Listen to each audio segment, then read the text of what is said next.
అందరికీ నమస్కారం. ముందుగా ఓం శ్రీమాత్రే నమః అని కామెంట్ పెట్టి లైక్ చేసి మా ఛానల్ని సపోర్ట్ చేయండి ఫ్రెండ్స్. జనవరి 2025 10వ తేదీన ముక్కోటి ఏకాదశి రాబోతుంది. ఈ రోజున మూడు కోట్ల దేవతలు భూమి మీద. అయితే ఇంతటి పవిత్రమైన రోజున ఆడవారు గుర్తుపెట్టుకుని ఈ రంగు చీర కట్టుకుంటే చాలు. మూడు కోట్ల దేవతల అనుగ్రహంతో భర్తకు నూరేళ్ల ఆయుష్షు, వైకుంఠ ప్రాప్తి కలుగుతుంది. అష్టైశ్వర్యాలు కలుగుతాయి. కాబట్టి ఆడవారు ముక్కోటి ఏకాదశి రోజున ఈ రంగు దుస్తులు ధరించండి. మీకు ఖచ్చితంగా విష్ణుమూర్తి అనుగ్రహం కలుగుతుంది. మీకు ఉండే కష్టాలు దరిద్రాలు పోతాయి. దీర్ఘ సుమంగళి యోగం కలుగుతుంది. భర్తకు చాలా మంచి జరుగుతుంది. భర్త ఆయుష్షు పెరుగుతుంది. మీ భర్త సంపాదన విపరీతంగా పెరుగుతోంది. మరి ఇంతకి ముక్కోటి ఏకాదశి రోజున ఏ రంగులో ఉండే దుస్తులు ధరించాలి అనే విషయాన్ని ఇప్పుడు మనం ఈ వీడియోలో అయితే పూర్తి వివరంగా తెలుసుకుందాం. ఫ్రెండ్, ఫస్ట్ అయితే ఈ వీడియోకి ఒక లైక్ కొట్టి ఛానల్ని కూడా సబ్స్క్రైబ్ చేసుకోండి. మాకు సపోర్ట్ చేయండి. ఇంకొక ముఖ్యమైన విషయం ఏమిటి అంటే, ఈ ముక్కోటి ఏకాదశి రోజున ఎవరు కూడా చింతపండును తినరాదు. ఈ రోజున ఉపవాసం ఉండవచ్చు, కాని ఉపవాసం ఉండలేని వారు మాత్రం ఈ రోజున చింతపండు వేసి వండే కూరలను తినకూడదు. ఈ రోజున వంటలలో చింతపండు వంట వండరాదు. చింతపండుతో చేసే వంటలు వంటరాదు. ఏ రూపంలో కూడా ఈరోజు చింతపండు తినవద్దు కాదని, ఈరోజు ఎవరైనా సరే చింతపండును తిన్నారంటే మాత్రం నరకానికి పోతారు. నరకబాధలు అనుభవిస్తారు. లేనిపోని కష్టాలు వస్తాయి. కాబట్టి ముక్కోటి ఏకాదశి రోజున ఎవరు కూడా చింతపండును తినవద్దు. ఇది విష్ణుమూర్తికి ఎంతో ఇష్టమైన రోజు. అయితే ఈ రోజున ఇంటి మెయిన్ డోర్ దగ్గర ఈ ఆకులు కడితే చాలు, మీ ఇంట్లోకి ఎటువంటి నెగటివ్ ఎనర్జీ రాలేదు. మీకు ఉన్న కష్టాలు దరిద్రాలు తొలగిపోతాయి. మీరు కోటీశ్వరులుగా మారిపోతారు. పండితులు చెబుతున్నారు, ఈ రోజున ఇంటి గుమ్మానికి ఆకును కడితే మీ ఇంట్లోకి దైవశక్తులు వచ్చి సకల ఐశ్వర్యాలను కలిగస్తాయని పండితులు చెబుతున్నారు. మరి ఈ ఆకును కట్టాలి అంటే మామిడి ఆకులు అంటే మామిడి చెట్లు అన్ని ఊర్లలోనూ ఉంటాయి. కాబట్టి మామిడి ఆకులు అందరికీ సులువుగా అందుబాటులో దొరుకుతాయి. మన సంస్కృతి సంప్రదాయాల ప్రకారం ఎన్నో ఆచార వ్యవహారాలలో పాటు కొన్ని ముక్కలను సైతం దైవ సమానంగా భావిస్తారు. అలాంటి దేవతావృక్షాలకు ప్రత్యేకమైన పూజలు చేస్తూ వాటికి ప్రత్యేకమైన స్థానాన్ని కల్పిస్తూ ఉంటారు. ఇందులో భాగంగానే మీరు చెప్పిన కూడా దైవ సమానంగా భావిస్తారు. ముక్కోటి ఏకాదశి రోజున పసుపు ద్వారానికి మామిడి ఆకులను కట్టి ఆ ధోరణి ఇంటి ప్రధాన గుమ్మానికి కడితే ఏమైనా వాస్తు దోషాలు ఉంటే అవి తొలగిపోతాయి. అలాగే ఇంట్లో నెగటివ్ ఎనర్జీ తొలగిపోయి పాజిటివ్ ఎనర్జీ అనేది దైవశక్తులు వచ్చి అన్ని శుభాలే జరుగుతాయి. ఇంట్లో దుష్టశక్తులు ఉంటే తొలగిపోతాయి. అలాగే సకల దేవతల అనుగ్రహం కూడా కలుగుతుంది. అంతేకాదు, మామిడి ఆకులను చూస్తే మనసు ఎంతో ప్రశాంతంగా ఉంటుంది. ఇంట్లో ఉండే గాలి చిత్రమవుతుంది. తద్వారా చక్కని ఆరోగ్యం కూడా లభిస్తుంది. ఇంట్లో ఉండే ఆక్సిజన్ శాతం పెరిగే స్వచ్ఛమైన గాలి మనకు లభిస్తుంది. ప్రేమ సంపద, సంతానాభివృద్ధికి మామిడి ఆకులు ప్రతి ఒక్కరి జీవితంలో చాలా ముఖ్యమైనవి. ఈ మూడే అందుకే మామిడి ఆకులను ప్రతి శుభకార్యానికి ఉపయోగిస్తారు. ఇది మన పూర్వీకుల నుంచి కాదు, మన పురాణాలలో కూడా మామిడి ఆకులకు ఎంతో ప్రాముఖ్యత ఇచ్చినట్లు గ్రంథాలలో ఉన్నాయి. మామిడి తోరణాలు ఇంటికే కొత్త కళను తీసుకురావటమే కాదు, ఈ ఆచారం వెనుక సైంటిఫిక్ రీజన్ కూడా ఉన్నాయి. శుభకార్యాల సమయంలో బంధువులు ఇంట్లోకి రావడం వల్ల ఎక్కువ మంది ఒకే చోట చేరితే ఇంట్లో గాలి కలుషితమవుతుంది. మామిడి ఆకులకు ఆ గాలిని శుద్ధి చేసే గుణముంటుంది. కాబట్టి శుభకార్యాలు, పెళ్లిళ్ల సమయంలో మామిడి ఆకుల తోరణాలు కడతారు. అలాగే మొక్కలు కార్బన్ డయాక్సైడ్ను పీల్చుకుని ఆక్సిజన్ను వదులుతాయి. కాబట్టి అప్పుడప్పుడైనా సరే ఇంటికి మామిడాకులు కట్టడం వల్ల స్వచ్ఛమైన గాలి పీల్చుకునే అవకాశం దొరుకుతుంది. చాలామంది వేపాకులను కాని రావి ఆకులు కూడా కడతారు. కాని ముక్కోటి ఏకాదశి రోజున మాత్రం ఆకులు మానికి కట్టకూడదు.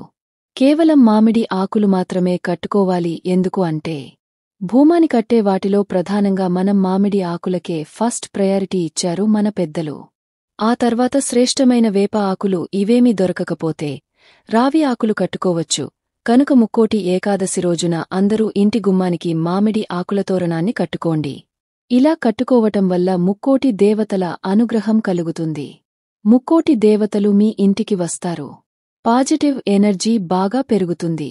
దారిద్రమంతా కూడా పోతుంది. కాబట్టి అందరూ కూడా మర్చిపోకుండా గుర్తుపెట్టుకుని ముక్కోటి ఏకాదశి రోజున ఇంటి గుమ్మానికి ఈ ఆకులను కట్టుకుని శుభ ఫలితాలను పొంది సంతోషంగా జీవించండి. ఎంతో పవిత్రమైన ఈ ముక్కోటి ఏకాదశి రోజున ఆడవారు ఎర్రటి రంగులో ఉండే చీరను కాని లేదా పింక్ కలర్లో ఉండే చీరను కాని తరలించాలి. చీరనే కాదు, డ్రస్లు వేసుకునేవారు కూడా ఈ రంగులో ఉండేటటువంటి డ్రస్లు వేసుకుంటే చాలా మంచిది. స్త్రీలు ఈరోజు ఈ 2 రంగులలో ఏదో ఒక రంగులో ఉండేటువంటి దుస్తులను ధరించి గుడికి వెళ్లితే ఇంట్లో పూజ చేసుకున్న ముక్కోటి దేవతల అనుగ్రహం లభిస్తుంది. సుమంగళి యోగం సిద్ధిస్తుంది. మీ కష్టాలు అన్ని కూడా తొలగిపోతాయి. భర్తకు మంచి జరుగుతుంది. మీ భర్త ఆయుష్షు పెరుగుతుంది. నూరేళ్లు సౌభాగ్యంతో ఉంటారు. భర్త సంపాదన కూడా విపరీతంగా పెరుగుతుంది. అంతేకాదు, ఈ రోజున ఈ రంగులో ఉండేటువంటి దుస్తులను ధరించడం వలన వద్దన్న ధనం వస్తూనే ఉంటుంది. అష్ట ఐశ్వర్యాలు సిద్ధిస్తాయి. ఆడవారు ఒక్కరే కాదు, మగవారు, పిల్లలు, పెద్దలు ఇలా అందరూ కూడా ఈ ముక్కోటి ఏకాదశి రోజున ఎరుపు రంగు లేదా పింక్ కలర్లో ఉండే దుస్తులను వేసుకుంటే ముక్కోటి దేవతల అనుగ్రహం లభిస్తుంది. మీకు అంతా కూడా మంచే జరుగుతుంది. కాబట్టి స్త్రీలు గుర్తుంచుకుని ఈ రంగులో ఉండేటటువంటి దుస్తులను ధరించండి. ఇక గాజులు ఏ రంగులో ఉండేవి ధరించాలి అంటే ఎరుపు, ఎల్లో, గ్రీన్ బోర్డు రంగులో ఉండే కాదు.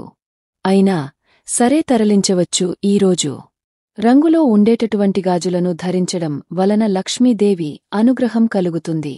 కష్టాలు పోతాయి. సౌభాగ్యం సిద్ధిస్తుంది.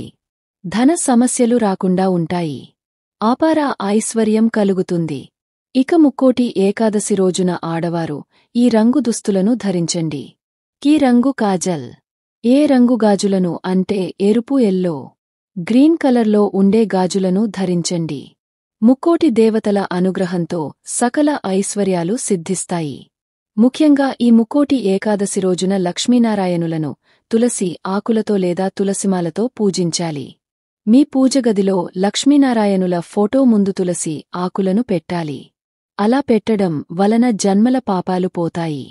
కోటి జన్మల పుణ్యం వస్తుంది. కాని ఎప్పుడైనా సరే తులసి ఆకులను పూజ చేసే చిట్టి నుండి కోయరాదు. పూజలు చేయని చెట్టు నుండి కోసిన ఆకులతోనే పూజ చేయాలి. కనుక ఈ ఒక్క విషయాన్ని గుర్తుంచుకుని ఈ రోజున తులసి ఆకులతో స్వామివారిని అర్చిస్తే సకల పాపాలు పోతాయి. అలాగే ఈ ముక్కోటి ఏకాదశి రోజున పొరపాటున కూడా బెల్లాన్ని, ఉసిరికాయల, నువ్వులను మేరేవారి చేతికి ఫ్రీగా ఇవ్వవద్దు. ఇలా ఇస్తే దరిద్రం పడుతుంది. లేనిపోని కష్టాలు వస్తాయి. అప్పుల పాలైపోతా. కనుక ఈరోజు ఈ 3 వస్తువులను వేరే మరి చేతికి ఫ్రీగా ఇవ్వవద్దు. ఈ వస్తువులను బయట షాప్ నుంచి కొని తెచ్చుకోవచ్చు. కాని అప్పుగా మాత్రం కొని తెచ్చుకోకూడదు.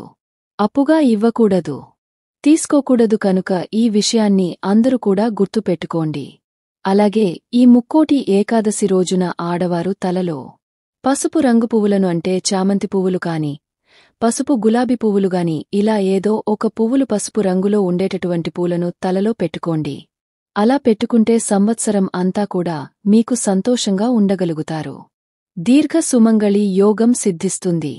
లక్ష్మీదేవి అనుగ్రహంతో అష్ట ఐశ్వర్యాలు సిద్ధిస్తాయి. ప్రతి మాసంలో మనకు 2 ఏకాదశులు వస్తాయి. అంటే సంవత్సరానికి 24 ఏకాదశులు వస్తాయి. అయితే ఈ ప్రతి ఏకాదశికి ఒక్కో ప్రత్యేకత ఉన్నది.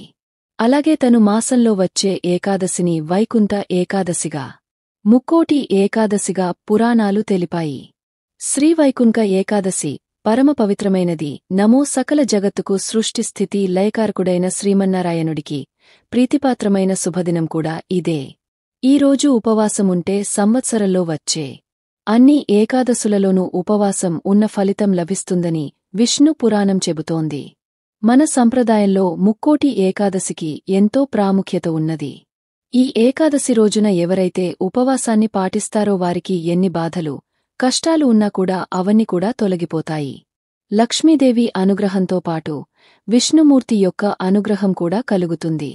ఈ ఏకాదశి రోజున ఎవరైతే ఉపవాసముండి రోజంతా లక్ష్మీనారాయణుల నామస్మరణతో గడుపుతారో అలాంటివారికి లక్ష్మీదేవి యొక్క అనుగ్రహంతో పాటు ఆ విష్ణుమూర్తి యొక్క అనుగ్రహం కూడా తప్పకుండా లభిస్తుంది.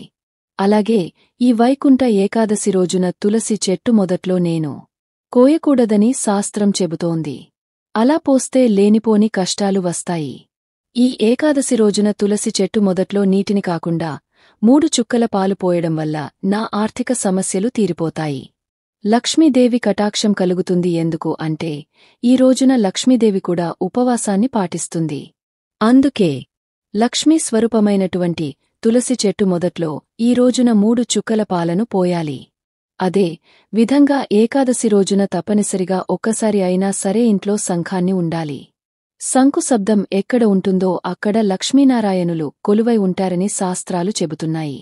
ఒకవేళ మీ దగ్గర శంఖం లేదు అనుకుంటే లేకపోతే ఏకాదశిలోపు కొని తెచ్చుకుని పూజగదిలో పెట్టుకోండి. ఏకాదశి రోజు ఆ శంఖాన్ని ఒకసారి ఉదండి శుభాలను పొందుతారు. మీకు ఈ వీడియో నచ్చితే తప్పకుండా లైక్ చేసి షేర్ చేయండి. మరిన్ని మంచి వీడియోస్ కోసం మా ఛానల్ని సబ్స్క్రైబ్ చేయండి. ధన్యవాదాలు.